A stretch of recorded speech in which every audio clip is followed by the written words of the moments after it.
Well, it's warmed up outside a bit, which is nice. It's still cold, but at least it's not as freaking freezing cold as it was a couple of weeks ago, where we had several days of below 0 degrees.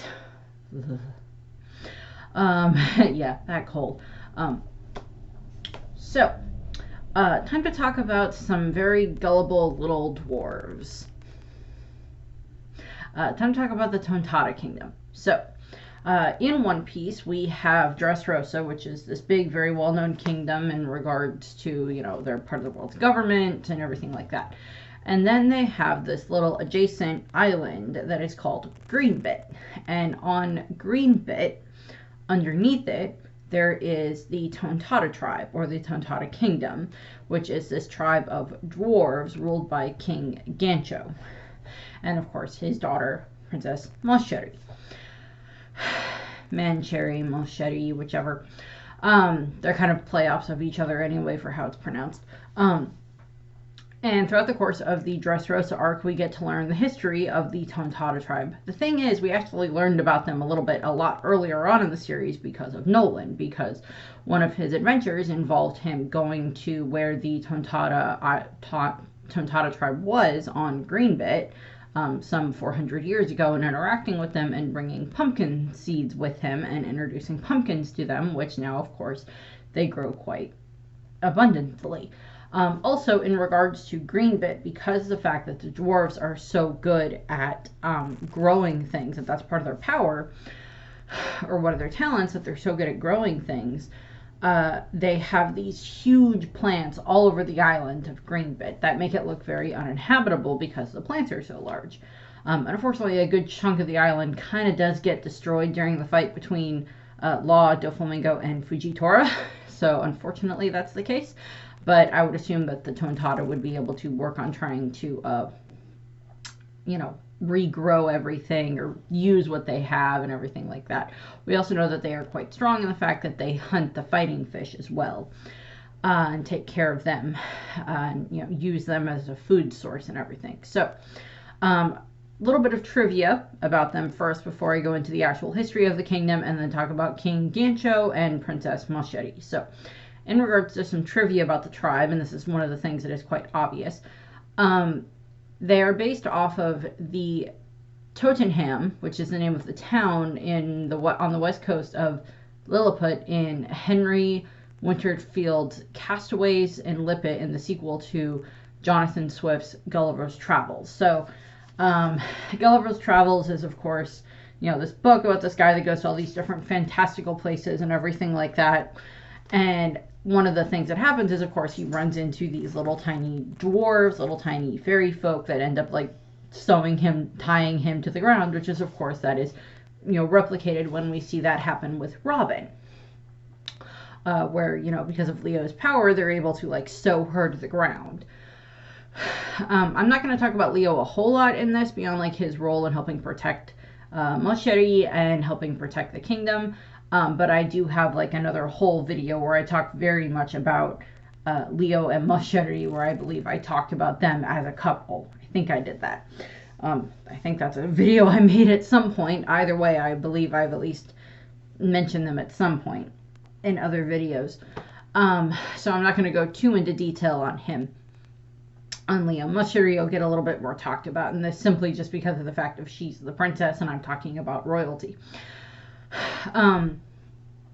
So that is where kind of one of the setups come for them. The other thing is that tonta means foolish in Spanish, Portuguese, and Italian, which is very fitting considering that the dwarves are extremely gullible and easy to fool, as we see with the fact that they are easily tricked by Doflamingo when he shows up and tricks them into thinking that their princess is sick and everything like that, and that's where they have to grow the smile fruits. Also, we see this when Usopp is able to trick them into thinking that he is actually a descendant of Noland, and that, that the rest of the Straw Hats are all descendants of Noland's, which, I mean, in all honesty, if Usopp was a descendant of Noland, everybody would be okay with that. We already learned that Zoro was a descendant of Ryuma, so, there's that there as well. So it's if that's the case, then so be it.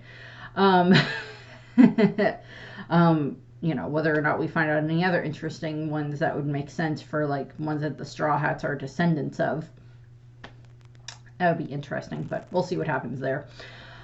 So into the history of the kingdom, kind of the brief history that we get is kind of the start of it was about 900 years ago. So before the Void Century, or going into the Void Century, there was the evil Don Quixote family that were in charge of Dressrosa at the time, because of course they were the original ruling family of Dressrosa, or at the very least the ruling family before the Riku family. It's possible that, other ruling families may have been in charge of Dressrosa, more than 900 years ago, but the Don Quixote family seems to have been in power in Dressrosa for at least a while before the Void Century happens, given that they are very associated with it in that regard. And what happens is, unfortunately, the king decided that he wanted to oppress the Tontattas, and he ended up capturing a bunch of them and using them basically as slave labor for however amount of time. Also, it was very common for the citizens of Dressrosa to find their way to Greenbit and try to capture the dwarves and use them for the same reasons, or if the dwarves were captured, they would take them and probably sell them to the Don Quixote family at the time that were in charge of Dressrosa. Some point in that time frame, the Void Century happened and the Great War happened, and the Don Quixote family ended up becoming celestial dragons. They became one of the founding members of the world government, and they moved to, Marijois.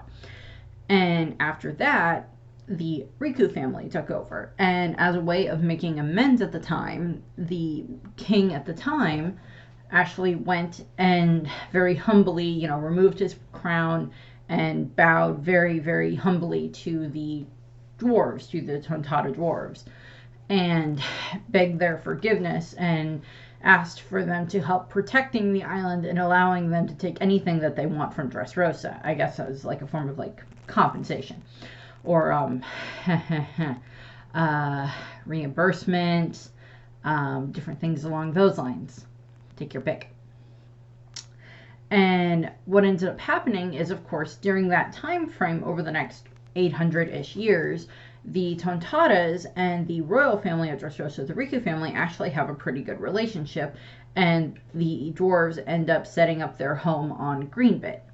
And of course, they start building it up and up and up, and they have their whole, Tontatta village tribe thing underneath the island and everything like that, which is very wonderfully designed, which is so cute. I love it.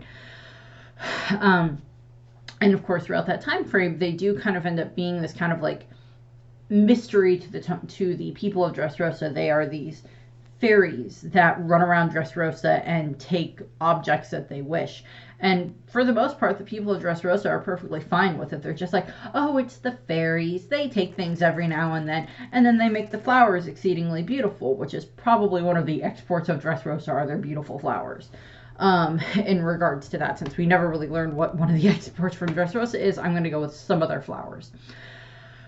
And such. So they have this very good relationship with the royal family of Dressrosa, while they are still kind of a secret from the rest of the island in regards to what they actually are.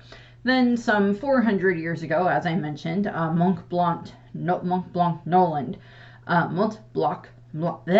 Nolan, he's Nolan, shows up on the island and ends up fighting off a bunch of bad humans who were ravaging the lands at the time. And he ended up then introducing pumpkins to them and becoming this kind of national hero that they have among the Tontatta. And he has a statue of himself that's built within the island, within their little tribe thing and everything like that, in their town center. So they have all of that. And so there's this nice little relationship that they have there. Then we get to about 8 years before the start of the story, or about 10 years ago from present day.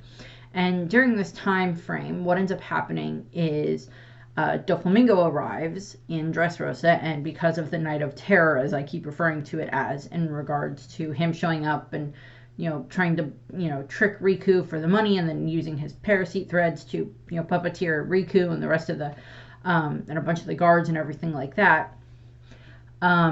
For a short time, the dwarves believed that Riku had gone mad as well with greed. Eventually, they end up learning the truth, either from possibly Viola telling them, because Viola would have known about them, because we know that Viola and Scarlet grew up as friends with the Tontatta, because Viola is very good friends with Leo and Wicca and like Kabu and stuff like that. And she would have been undercover within the Don Quixote family at this point in time. And probably like would have made some form of trying to contact the dwarves to be able to tell them that, okay, no, my father did not go crazy. Doflamingo did this. And like finding a way to communicate with them or whatever. Or they would have realized that Riku never showed any signs of madness before. Why would this make any difference? Why would he start doing this in the first place? At some point after that, Doflamingo ended up starting to set up his smile factory. And in regards to doing that, he needs a way to help make the sad grow into the smile fruits. So he ended up capturing about 500 people from the Tontatta tribe, 500 of the dwarves, and forcing them to work in the smile factory to grow the devil fruits. In the process of this, he also lies to them, because at some point in time they have captured Princess Machete, and he lies to them and says, oh, these fruits are designed to make the medicine that will help your princess not be sick anymore. And of course, because the dwarves are so gullible, they keep falling for it again and again and again and again. And of course, the other dwarves that are on the island, that are on Greenbit, are trying to get to the other dwarves so that way they can free them and everything like that and save their princess and everything. Doflamingo also lies to them about the way that Mosheri is, saying that she's a spoiled little brat princess, who's, just horrible and everything like that. But Leo's like, yeah, she may be horrible, but she's still our princess, so we're going to try to save her. I'm like, so there's like that whole thing that happens. Mystery is the furthest thing from spoiled. Innocent, yes. Spoiled, no. So many of the dwarves are imprisoned by Doflamingo. Of course, during this time frame, now I'm going to get into the actual kind of what happens with, Gancho and then with Mosheri, because pretty much the rest of the events of this arc, or the events that are part of the history of Dressrosa, part of the history of the Tontatta to a degree as well, pretty much line up with interacting with those characters. So,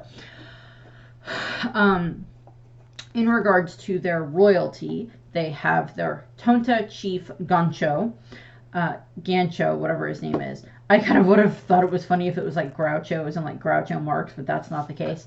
I just thought that would be funny. But he is the Tontatta chief of the Tontatta kingdom, and he is, of course, the father of Mosheri. The first time we are really introduced to him is when they are inspecting Robin. And he ends up wanting to know why Leo freed her, and Leo explains that, oh, well, she said she doesn't have any weapons on her and that she's not a threat. So they just all instantly believe her, which is okay. I love the Tontattas. I really would like to see that they're not as gullible later on. After everything that happens, I would like to see them be much less gullible. But considering that is literally part of their name, I don't think that's going to happen. Unfortunately.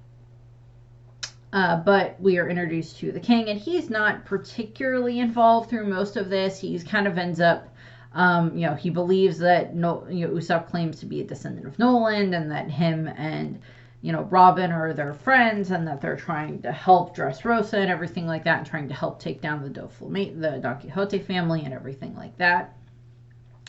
And Gancho isn't really too involved with what happens. He kind of like gives them a little bit of like, yeah, you can do this, and yeah, you can do that. And he tells them the story about how, the Riku family liberated them after the Void Century when they had been enslaved by the Don Quixote family. So that's where we get that part of the backstory. And he just has this habit of continuously popping out of Robin's cleavage throughout bits of the rest of the arc. So there's that. I mean, by a technicality, I don't think most people would blame him, but he keeps doing it.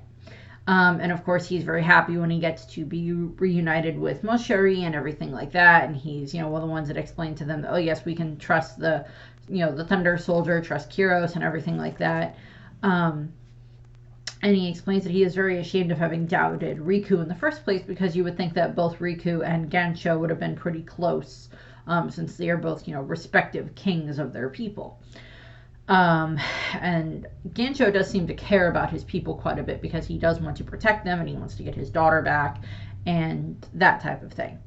And all of that. So we get a little bit of that, and of course he's exceedingly happy. And of course, at the end of the Dressrosa arc, what ends up happening is, once Riku has returned to the throne, he ends up introducing Gansho and Masheri to the citizens of Dressrosa, and is revealing to the citizens of Dressrosa fully what is going on. Like, these are the dwarves, these are the Tontatta, they live over on Greenbit, they've been part of our society for a very long time, and they helped try to save us from Doflamingo and everything like that for the Don Quixote family. All of this stuff. So this is what they are and everything like that. And the dwarves are very much welcomed into Dressrosa at this point in time, because it's like, I doubt they're going to steal as much as they did before, because they don't necessarily have to steal anymore, because they don't have to stay hidden. But we have that. Also, Gansho gives Leo permission for him and a bunch of the Tontatta to join Luffy's alliance as a pirate crew. So they're basically state-sanctioned pirates in their own way, in that regard. So yeah, there's that.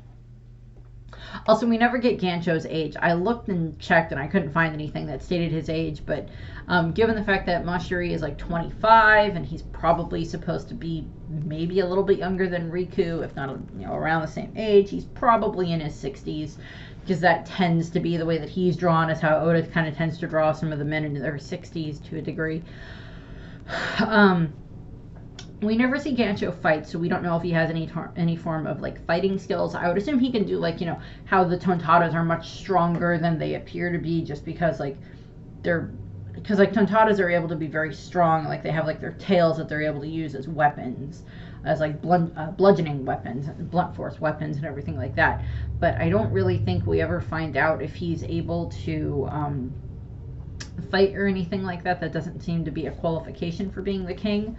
And I would assume that it would be like one of his ancestors was like the king or the queen of the dwarves, that like the original Riku king like bowed to and begged for forgiveness after everything that happened with the Don Quixote family back before the Void Century. So they may actually know a little bit more about the Void Century than they let on, but because they were even isolated even within the kingdom of Dressrosa, they may not have been able to give a whole lot of information about it. And even if they did and initially know a lot about that information, they may not have told anybody, or it may not have been written down very much. So as interesting of a source as they would be, that would be like, gotta give or take it with a grain of salt, or a lot of grain of salt, considering how gullible they are. Moving on to the other Tontatta royal that we have Princess Masheri, who is of course the princess of the dwarves and the daughter of King Gansho, and she's like friends with Rebecca at this point in time. They're kind of like little best friends at this point in time. Masheri is 25 years old, and she has the Chiu no Mi, or the heal fruit, and several of the dwarves have different devil fruits.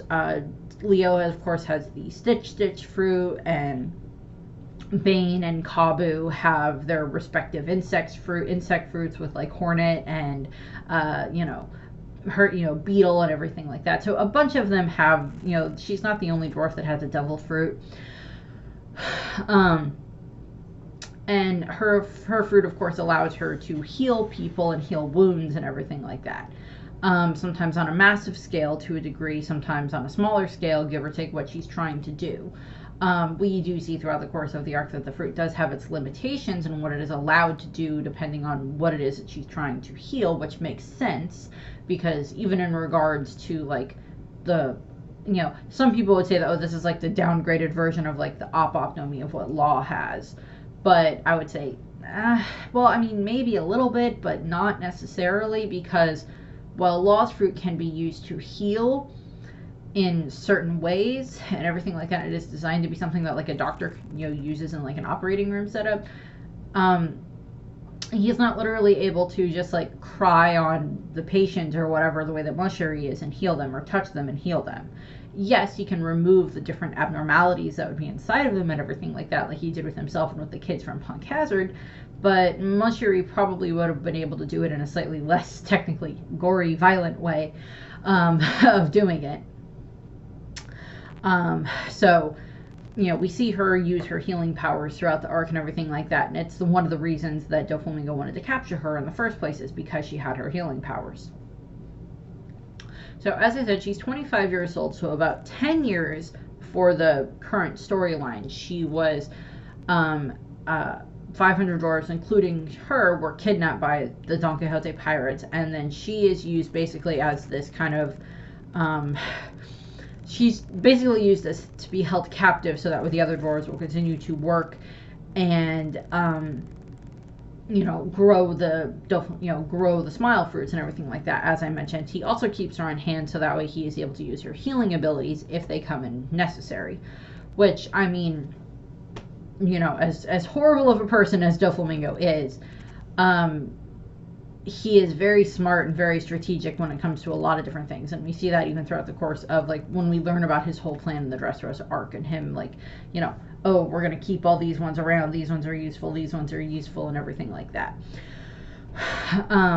Also, he knows killing her probably wouldn't be able to be very useful in case he needs to, like, show that he still has her, as, like, you know, a way of, you know, forcing the dwarves not to attack, or forcing the Tontatta that they have currently at the Smile Factory to keep working. Then when we get into the actual Dressrosa arc, we hear a little bit about Mosheri kind of in the beginning of it a little bit, when we're hearing, you know, when we're learning about the dwarves and everything like that and interacting with them. We learn that Mosheri was captured and everything like that. And we don't really end up learning anything else about her until after, you know, after Sugar's been knocked out and after Luffy and Law have started to working on trying to fight against Doflamingo, and like all these other big fights are happening around the island. So a good chunk of the way into the arc. And the way that we're kind of more introduced to her is that Doflamingo sends Giola along with several of their other like little enforcement officers and subordinates and everything like that, to the ones who are, along with a bunch of the ones that are injured at that point in time, which I think are like Dellinger and a few others that are pretty injured at that point in time. He tells Giola to go and take them to where Mosheri is, and then use Mosheri's devil fruit by making her cry and making her have the healing tears to be able to then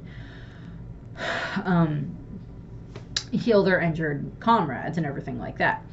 I think we also see, I don't think Sugar's there when they're trying to heal them. I think they have Loud G, I think, is there. I think Dellinger is there. I don't remember who else is there, but like several of the others and like subordinates and stuff like that are there.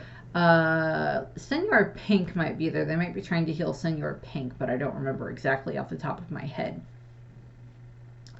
But they end up, you know, during this whole time frame, also the dwarves have been trying to get into the Smile Factory because A, they want to free the smiles that are there, B, they want to help Frankie destroy the Smile Factory, C, that's where they believe that Mosheri is that she's trapped within the Smile Factory. This ends up being wrong. She's actually being held in a certain part of the palace, which is where Giola goes when she is trying to heal a bunch of their other subordinates and everything like that with Mosheri's tears. But of course, Mosheri doesn't want to do it, and Mosheri is so adorable that like even Giola and the other subordinates who aren't hurt are just like, oh, she's so cute. But they're like, no, we have to do this. We have to try to use you to heal our, you know, our comrades and everything like that. You're cute too. Yes, you are. You're very cute. You're my cute little Brenda, but you're not a dwarf. You're not a Tontatta. I can be foolish and gullible and interesting. Mostly to you, Mommy. Yep, I know. And what ends up happening is, of course, Giola ends up having to, like, force Mosheri to cry by hurting her, and that makes, of course, her cry and makes her heal one of the subordinates. Thankfully, what ends up happening is before they can start healing the other higher-up peoples, Lao Ji and whatever else, and even heal Giola herself. This is when Leo and Cabo show up, and they are able to defeat Giola and rescue Mosheri, much to her joy. It's also, Leo catches her in like the princess style catch, and she just like lands like safely in his arms, and then she's just like, ah, and then he's like, and then Leo just starts going off on her because of course he's been under the impression for the past however long that she has become like spoiled rotten and everything like that, and very mean and selfish and everything like that, and that is the furthest thing from what Mosheri is. And she starts yelling at him too, but she's also like not afraid to like hit Leo and everything like that. And what ends up happening is, of course, we have this adorable scene, which I know that I think this is in the manga, but it's adorable how they do it in the anime, where Mosheri is trying to get Leo to carry her because she says that her legs are hurt, and Leo's just like harshly declines and everything like that because he's just saying that she's selfish. Was showing and pointing out that she can heal her own legs, and basically what ends up happening is, obviously this is trying to point out the fact that Mosheri has a crush on Leo, and Leo is completely and utterly oblivious to this, which is just adorable. And Kabu is just kind of off to the side, just like, Leo is an idiot sometimes, while all of this is happening. And Kabu just basically ends up whacking Leo on the head to get Leo to actually like carry the princess and everything like that. So like as Leo's giving Mosheri a piggyback as they're running away, she's like kind of very happy about it. So we have that adorable bit. Once they escape, they of course meet up with Kyros and Rebecca and Robin and everything like that in the sunflower field. Not too much happens. I think they I don't remember if they witnessed part of the whole, battle with Diamante or not, or if they arrived before that or after that. I don't remember. But they're there and they help, and one of the things that happens is, of course, they help heal Law's arm because, of course, when he was fighting Trouble and Doflamingo, one of his arms got chopped off. And between Leo and Mosheri working together, with Leo like sewing his arm back on, which is just okay, One Piece logic. Most characters can't regrow their limbs, although we've seen Saint Saturn do that very recently. Law is not one of them. So they like sew up Law's arm back onto his arm, back onto where it's supposed to be, and then Mosheri uses her healing power to start the process of trying to heal the injury. Now, I don't remember if they specifically state this or not when it comes to Mosheri's power, but she is able to do quite a bit with it in regards to healing, particularly if she's working like one-on-one with what she's doing. Her mass effect ability of healing is a bit different with the dandelions and everything like that over the massive area that she does, where she's trying to heal so many people in Dressrosa at the same time because they need them to try to fight and push back against the bird cage while Luffy is trying to defeat Doflamingo for the last time. But I do think that Mosheri's Devil Fruit would have been another Devil Fruit that probably would have been able to be very useful in trying to cure Law of his amber lead syndrome, but I'm not 100% sure about that because I don't know if it's like just a stopgap measure that can only last for a certain amount of time just to help the body heal faster or what. But that would have been one thing. Also, she might be, I know I'm not the only one that really wants to find a way to heal a bunch of the people from Wano who ate the smiles and everything like that, the people in Ebisu Town and Okabore Town and, Tama didn't eat them, but Toko and everything like that, who ate the smiles and everything like that we want to try to find a way to, cure them and everything like that. And I would think maybe a combination of Vegapunk, Chopper, Law, and maybe Mosheri working together might be able to try to find a way to, like, fix all of them. Maybe not 100%, but at least be able to give them back more of their range of emotion so they're not just smiling all the time. And so they can actually experience other emotions beyond smiling. It may not be 100% fixed, but it might be a better way of doing it. But I don't know. That would be like an interesting thing to possibly have happen later on, if Vegapunk and his punk records survive what happens on Egghead. We'll see what happens there. At this point in time, well, we don't know. At the point in time of me recording this, we're not sure. But what ends up happening is, of course, so they heal Law's arm so that way he can continue fighting and everything like that. And of course, then, she uses her, dandelions, healing dandelions, while flying around on the back of Kabu, so that way she can try to heal like a huge amount of people at the same time. The gladiators, other guards, knights that work for, that are loyal to the, Riku family and everything like that, to try to heal them all up so that way they can help try to fight against the, birdcage. Thankfully, they are able to help with this, and of course, once Luffy is able to defeat Doflamingo, then we're good. What ends up happening is, of course, after that, after Doflamingo is defeated and the birdcage collapses, the dwarves, including Moshiri, gather in front of Kuros, and they, salute him and everything like that for what happens for him, helping take care of, helping them and everything like that as a Thunder Soldier. Then we have, like, the 3 days later, we have that Moshiri is still helping, using her abilities to help heal the injured citizens and everything like that. And during this time frame is when Sengoku and Tsuru arrive at Dressrosa. And we have this adorable thing where, like, because Moshiri is so adorable, so many of the Marines want to help by, like, offering up blood to help, because she can use the blood donations from the Marines to make the healing dandelions that she can then give to the citizens, and it will heal their wounds completely, and such. So we have that, and like Sengoku is like, well, you can use mine to heal at least like 10 people or whatever the case is, and we're just like, good lord. Just trying to show off there, aren't you, dude?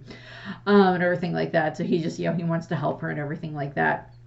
And of course, one of the things that happens unknown to the Marines is that if they give Moshiri too much blood, it actually ends up causing a bit of a paralysis, which basically, I don't remember exactly what happens, but I think it involves between her father and a couple of the other dwarves telling her that, oh, it's okay, you can still take a little more blood. And of course, then when Luffy and the others are trying to escape, a bunch of the Marines are now kind of like immobilized because they gave too much blood helping Moshiri. So they can't chase Luffy and the others, which is just hilarious. And she didn't realize that's what they were trying to do, because she is so sweet and innocent in that regard, and a little bit gullible. Which, it's funny when the dwarves use the gullibility thing on each other. So there's that, and everything like that. And, so there's that. And of course, as I said, when at the end of the arc, when they're having their big, big party and everything like that, Riku announces to the citizens about that, these are the Tontattas, these are the dwarves, they've been on Greenbit, the blah, blah, blah, blah, that Gansho and Moshiri are introduced to the rest of Dressrosa at that point in time. And of course, a little bit later, we see Moshiri and Rebecca out shopping. And everything like that, very openly, with the Tontatta being around, the rest of the people and everything like that. We also see that the Tontatta help with building like the new statue of like Luffy as Lucy at the Coliseum, along with the Usoland one with Usopp doing his face at Sugar. So we have that. There's not too much else. In the Zou arc, Moshiri is present when they have the when Rebecca and Viola are talking about the reverie and everything, and Viola is asking Rebecca to become her lady in waiting for the reverie and everything like that. The dwarves do end up getting a Usoland style ship made for them by the citizens of Dressrosa, so that way their little pirate crew can have their own little ship. Not that it goes very far, but Moshiri isn't really involved with that, but that is kind of part of the kingdom's history. And then, of course, when they go to Reverie, Moshiri, along with Leo and the other Tontatta pirates and everything like that, the Usoland pirates, I think is what they're called, along with, several others, go to the Reverie with the Riku family.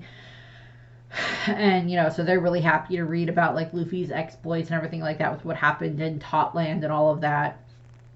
And, of course, Malshiri is, of course, present when Rebecca and Vivi and, Shirahoshi and everything like that, when they're all meeting. And then, of course, so are Leo and a bunch of the other dwarves. They're all part of that whole, interaction there. So that's like 4 princesses all meeting together, which is just adorable. 4 princesses who have, to some degree, been saved by Luffy. I mean, Moshiri was more saved by, like, Leo, but, it's because Luffy has shown up and was able to help with everything else, that all of that happened. But, so we have that moment. And then, of course, after Charlo shows up and tries to capture Shirahoshi, because she gets injured in the process of all of this, then Moshiri ends up using her healing powers to then heal Shirahoshi. And of course they have the adorable thing of, like, the world's largest princess and the world's smallest princess interacting, which is just so cute. She is also there again when Charlos tries again to enslave her, I believe. And of course, Leo and Sai are the ones that, whack Charlos on the head. And I really hope we get, like, an accordion sound effect when that happens. I really hope that happens. Because I want that sound effect. And if not, there'll probably be a fan edit of it somewhere when we finally get to that. But beyond that, we haven't really heard anything else about them. I'm assuming, along with the rest of the Dressrosa party, that they made their way back safely to Dressrosa itself. Whether or not that ends up involving, some other things happening, as I said, her, because of her healing ability, she would be very good to have should the Tontatta show up and, like, help, Luffy and the others, Luffy and the Straw Hats, when it's time for whatever the big final battle is, whatever that big, and, where the Straw Hat Grand Fleet are part of this massive day in history and everything like that, whenever that ends up being, whether that's, attacking Marijois, or whether that's attacking, Blackbeard, or the Marines in general, or something along those lines. Whatever that big final battle type thing ends up being, I do want the Tontatta there. And if Moshiri is there helping as, like, a medic on the side, then that would be a very good thing to have. Particularly with, like, Leo there being to help to, like, able to stitch up wounds, and then Moshiri can, like, heal the wounds better, depending on the severity of the wounds. So that would be kind of like an interesting thing to have there, since they've already demonstrated that they are able to do that when it comes to Law's arm. By the way, I don't honestly remember if we've seen Law's arm fully since then. I know that he has it bandaged, I think, when they're on their way to Zoe, but I don't remember if we've seen him, like, remove the bandage, because Law wears a lot of long sleeves. He doesn't wear short sleeves all that often. If he has a choice in the matter. So it's like, okay, well, he has both arms, and they both seem to work fine, but I don't know if, like, the stitches from Leo have vanished because, like, they've been healed, because, like, the wound has been healed or whatever. I don't know. I don't remember if we ever end up seeing a full answer to that. That would be a SBS question for Oda. What happened to Law's arm after Moshiri and Leo healed it? Are the stitches still there? Have they disappeared? If he ever runs into Leo again, can Leo take out the stitches? We don't know. But that's what we have there for the Tontattas. As I said, I would like them to show back up again. I'm kind of sure they will, given that several of them are part of the Straw Hat Grand Fleet in regards to the Usoland Pirates, but there's not really that much else that we have to go off of at this point in time. So I thank you for watching. The next set, because I did all the Dressrosa ones and now I've done the Tontatta, the next kind of royalty that they interact with would be Nekomamushi and Inarashi in regards to Zoe. And then, of course, later on, Carrot. But I might wait and do Carrot once we get after Wano, because that's when she becomes Duchess of Zoe, is after Wano. So might have to break those up. And considering that Nekomamushi and Inarashi are almost always, with each other, whenever they're interacting with people, they're mostly with each other for the most part. Doing them as 2 separate videos, I don't know yet. But that's what we have here for this one. I thank you for watching, and I hope you enjoyed the video, and I hope you have a nice rest of your day. Bye!